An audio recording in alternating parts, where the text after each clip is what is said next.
सुना है लोग उसे आंख भर के देखते हैं, सो उसके शहर में कुछ दिन ठहर के देखते हैं।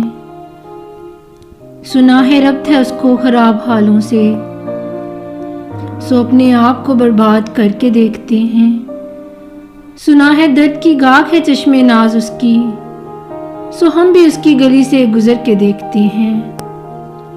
सुना है इसको भी है शेर व शायरी से शगफ, सो हम भी मौजे अपने हुनर के देखते हैं। सुना है बोले तो बातों से फूल झड़ते हैं, ये बात है तो चलो बात करके देखते हैं। सुना है हशर है उसकी गजल सी आंखें, सुना है इसको हिरन दश्त भर के देखते हैं।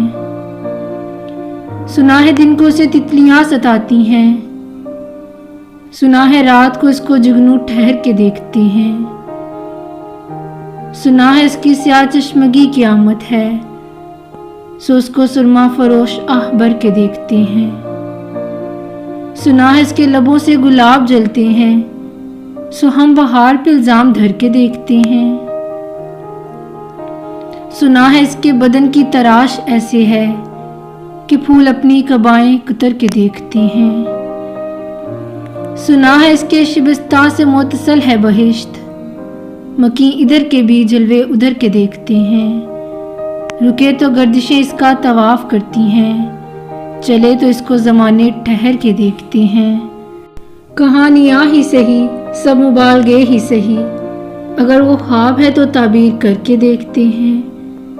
अब इसके शहर में ठहरे के कूच कर जाएं, फराज आओ सितारे सफ़र के देखते हैं, आओ सितारे सफ़र के देखते हैं।